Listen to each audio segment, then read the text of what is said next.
Hi everyone, it's Kate Byars. Today we are talking about overworking, working too much, being someone who is a workaholic, being someone who is a high achiever, which means you're working and working and working a lot.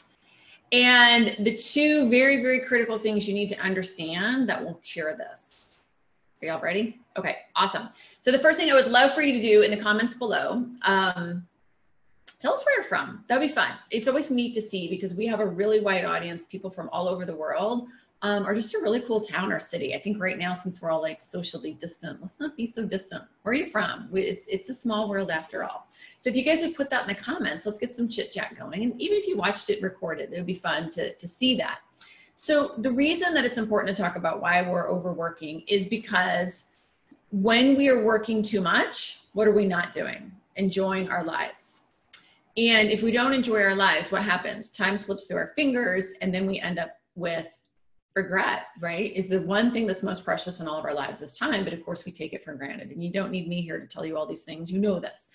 But when it comes to working too much, there are reasons that we all go to that we believe will solve the problem that never do.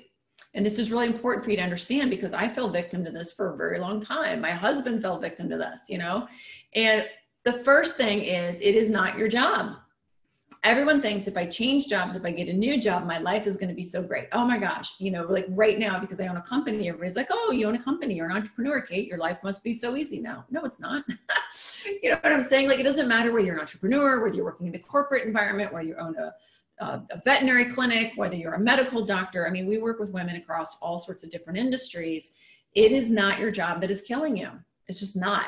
Occasionally, we will find there's a woman that we're working with that she truly is an apple in a group of oranges. I mean, that can be stressful. You know what I mean? If you're working in a corporation or in an entity that is not with, you know, people that you enjoy working with, there's no doubt that's stressful. And maybe you do need a new job. But the point being is that if you're someone who's highly driven and you're a workaholic, that didn't just happen because of the job you have now. That has been something that you have seen in yourself for a long time. You know, you're the one with the newspaper route at age 11. You're the one that was working at the, you know, shopping mall at age 16 or whatever. You know, you have been designed to work and been working and chasing success for a really long time. And I'm sure achieving success, but it's not fulfilling. Okay. And so then we think, oh, well, I just need a new job. It's not your job. Never is. It's also not your boss. We're always going to have people of different flavors that we work for or with. Again, people say, oh, it's not the company you leave, it's the boss you leave. Well, that's a shame. I've worked for a lot of different people. I've worked for people who have been amazing bosses that I got along with very easily. I've worked for very challenging bosses that were difficult and it was hard to navigate them and it was difficult to understand.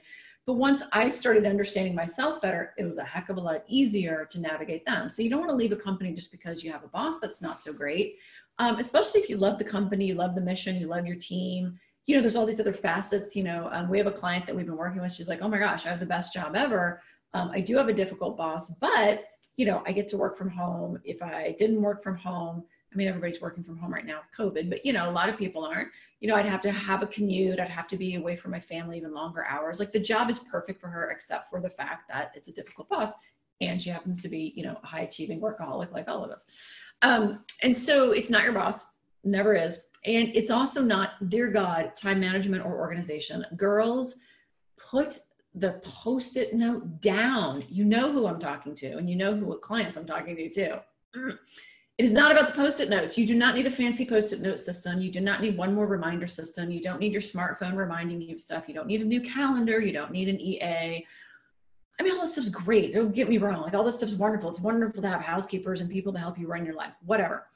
That's not going to change the way that you're working, right? That is not going to do it. So and how do I do a whiteboard here? Hold on a minute, guys. You know that technology is not my thing, but this is important. And I want you guys to get this. Share my screen. Here we go. Ooh, whiteboard. Can I do it? Can I do it? Go, Kate. Okay. So it is not the job. Okay. Nope. It is not the boss that is creating this insane schedule that you're on. It is not your to-do list, oh dear God, or the Post-it note. It's none of those things, okay? What it is, let's change colors here so we have something pretty. So it's two things, okay? The first thing that is creating workaholism and creating this drive to succeed and succeed and succeed at all costs, where we're a slave to our success, is this wonderful word right here, psychology. Wish I had a better handwriting tool. I gotta get my iPad out for this. Okay, psychology. When you are wired as a high achiever, I want you to remember this. We are wired in a way that's different than the rest of the world. I don't know about you, but I had a friend when I was first coming up in my career, and she's like, "Kate, why do you stress out about everything? Like, just go to work, come home, and just like live your life." She's like, "Why do you make it so hard?" And I was like, slacker. I like did not like just the way she lived her life. She was just happy with progressing slowly in her career. She was happy with whatever salary she earned. She was just happy. She was so freaking happy. And I wasn't. And I was like, I would never be happy with that. You know, I need to succeed. I need to go fast. I need to be in the thick of it. I need to be creating. I need to be innovating. I need to be around people who are really, you know, highly intellectual and high functioning. It is who I am. And I'm not going to apologize for that. That is who I am. And I like to be successful at what I do. The irony being that we get so focused on success in our careers, thinking, which I'll get to that in a minute, that there will be this wonderful nirvana where you can finally like take a break and enjoy your life. That never happens. That we are not successful as wives. We're not successful as partners. We're not successful as daughters. We're not successful as mothers. We're not being successful in our health. And it's ironic, isn't it, that we're wired for success, but we're willing to put all those other things to the side for this one thing called our career. Okay. So then, you know, I should also put over here, wait, let's change this back here. It is also not, the solution is not stepping down. You do not need to step down from your career, right? Whoops, what the heck happened to my whiteboard? That is not it either. Okay, so we don't have to step down from our career, but I did lose my little writing utensils. There we go. Okay. It is your psychology. So what I want you to understand is that there's been all these messages that we all get through our life and our culture. And I didn't understand this until I applied my knowledge of human behavior as a marketer to starting studying human behavior of highly successful people, high achievers. And what I started to realize is we have a shared psychology of needing to be driven, of needing to be right, of needing to be at the head of the pack, right? Like, you know these things about yourself. That's not new news. But it's driving us to make decisions about how we operate in our career and in our lives that then create this miserable trap that we're in called the gilded cage. Corporations don't make it, guys. Your business didn't make it for you. We're making it for us. We're the ones that are creating that gilded cage. Yes, we want the paycheck. Of course we do. We want the lifestyle. Yes, we do. There's nothing wrong with that. You don't need to apologize for, you know, wanting to have like money. Money gives you opportunity. It gives you freedom. It gives you a lot of things. Does it give you happiness? No. That's why we're talking, right? But it's in that psychology that we will take things, these messages that we've acquired over our life, and a high achiever won't just take the message and go, oh, okay, we take it to 11, you know, like Spinal Tap movie, to level 11. So when, let's just say, like my mom used to say on Saturday mornings, like, you know, you need to make your bed before you can go out and play with your friends.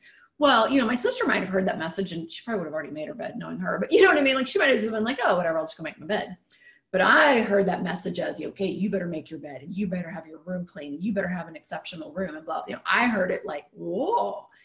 Or, you know, when we first start our jobs and we get out into the working world, somebody says, trying to think of a message that you would get, right? Like, well, you better, you know, always be available. Like you want to make sure that you're available to your boss. Well, everyone else is like, well, yeah, available 9 to 5. And what we heard was 24/7, 24/7, 24/7.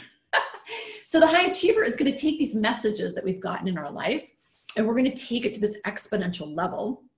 And then that becomes a habit. It becomes drilled into us. It becomes tied to our esteem. It becomes tied to our value, and it becomes tied to our enjoyment. Right? And in a good way, in many ways, because it's like, oh my gosh, well, because when I'm behaving in these ways, it feels good. It feels amazing. It feels like you're on top of the world. It feels like you're creating change. You get really jazzed by it, but it's almost like, you know, a compulsion or, you know, anything, I guess, that would have like a holic is that then it's like too much of a good thing. And the key becomes in learning how to manage your psychology so that when you need it, when you need to dial into that need to be hyper successful, you know, hyper amazing in whatever you're doing, you can tap into it, but you can also turn the dial down from 11 to 8 or 7 and not be a slacker and not be someone who's a couch potato, but be someone who then is going to go put that energy into something else in your life. So it is the psychology that has to change first, because if the psychology doesn't change, you can change your job, you could change your boss, you could change your to-do list, you could change your priorities, you could surround yourself with all these people in your life who are basically living your life for you, right? Except for you. You can do all these things that feel like big changes. Changing your job, changing your industry feels like a big change. And you're like, oh my God, I'm making these big changes. Why am I not getting the result of feeling content, of feeling happy, of feeling fulfilled, of feeling in control? And the reason is because of your psychology. That's why we always laugh, you know, among all of our clients, you know, we're all high achievers. And it's like, you know, you could put us on a beach and we would friggin' create, you know, the Taj Mahal or something. Like, we're never going to just lay on the beach. So until you learn about your psychology and you learn to harness it, I don't care what you try externally. You can be married to as many husbands as you want. Your marriage is still going to be the same. You know what I mean? You can try whatever it is. Those external things will not change. And it takes a deep dive into that psychology, not just a couple tips, not just a book you read online, not just a TEDx talk. So don't fool yourself with all that BS because you think you got yourself figured out. Please, please believe me. I wish it was that easy. Okay. So the next thing is the psychology. And then the other thing is, oh, I don't want to do that color. Where's my green? Is well-being. Okay. The second ingredient that you have to have, guys, if you are going to break free of the gilded cage, is well-being. We do not understand in our society how to create well-being. In order to, and this is really interesting, I'm doing this for my health right now. I'm doing this whole biohacking thing and working with coaches on the biohacking sort of approach to your health. And of course, what biohackers have discovered is that, you know, back thousands of years ago in our ancestry, we actually had optimal levels of health in some ways. There was other threats, obviously, that they were dealing with. But what's so cool is that, you know, today we haven't adapted to this modern world. And so we're actually seeing all these new age problems in our health because we have become, you know, kind of just like super, super comfortable, and we're not challenging our health in the way, in our physiology, in the ways that we should be. So it's been really interesting to see the results I'm getting from, you know, following this biohacking methodology for those of you who are familiar with it. So think of your well-being as the same way. So well-being, we are not designed to just work and then maybe for a couple minutes a day play. We were designed to have all these different things in our life, our needs that help us survive and thrive. And it's the thriving piece that you're missing, right? Because all you're doing is surviving. You're just barely getting through the day. And I did that for, my God, 15 years. And it sucks. And so well-being, like, did you know that part of your biological need is to have autonomy? You have a biological need for health. That's obvious. You have a biological need for connection with others, love. You have a biological need for purpose, meaning. Your life needs to matter to you. You need esteem. You need to believe that you are capable and valuable of being in this planet, you know, of having life. If you don't have that belief about yourself, then you will just shrivel up and die. You need to have leisure, flow, disconnection from the everyday. You need to have that in your life. And you need to have security, safety. Like, that's kind of an obvious one, like health. But we don't know that. We don't know what creates well-being. So guess what happens to the high achiever? Because we are not naturally, or we haven't geared to create time for ourselves, when we do have time, we don't use it well. And so what happens is we don't disconnect. We don't have leisure. We don't create autonomy. We don't even know we need those things. And when you understand what you need, and everybody needs something, we all need those seven ingredients, but we need them in different levels because all of us are different. We're all snowflakes. And because we have different things going on in our lives, right? Like someone who is single with no children, and who's a leader of a multi-billion-dollar company is going to have a different concoction of needs to create her well-being than a woman who is, 10 years into her career and is a mom of 5 children and, married to a businessman who's always on the road, or I don't know, whatever, right? Like we have different chapters and different things going on in our lives. But when you understand sort of these, like if you can think of them as 7 vials in a science kit, and you understand how to take those vials and sort of mix them into that concoction that fulfills you, then you know how much freedom and autonomy you need during the day or during the week or during the month, and how to stretch that and where to push that limit and where to pull back on that limit. You know how much flow and leisure you need. You know how much connection you need in different ways to create it for you in your environment so you really feel fulfilled. And because we don't learn this in our society is an achievement society. Again, psychology, we're going to take that achievement to the 11th, right? So we're going to take a culture, a society that's achievement based. And then if you have a high achiever DNA, you're going to take those messages to level 11, which is extreme. And then you don't know how to create well-being. You have a perfect concoction for what? Burnout, workaholism, a life unfulfilled, a life of regret, a life of where we're leaving, you know, our kids, our husbands, our wives, our friends, our, you know, whatever the things that are important to us on the shelf waiting for us, to a point where they're damaged, where we're damaging our health, we're damaging our relationships, and we're bullshitting ourselves with all sorts of coping of like next year, next month, next season, whatever.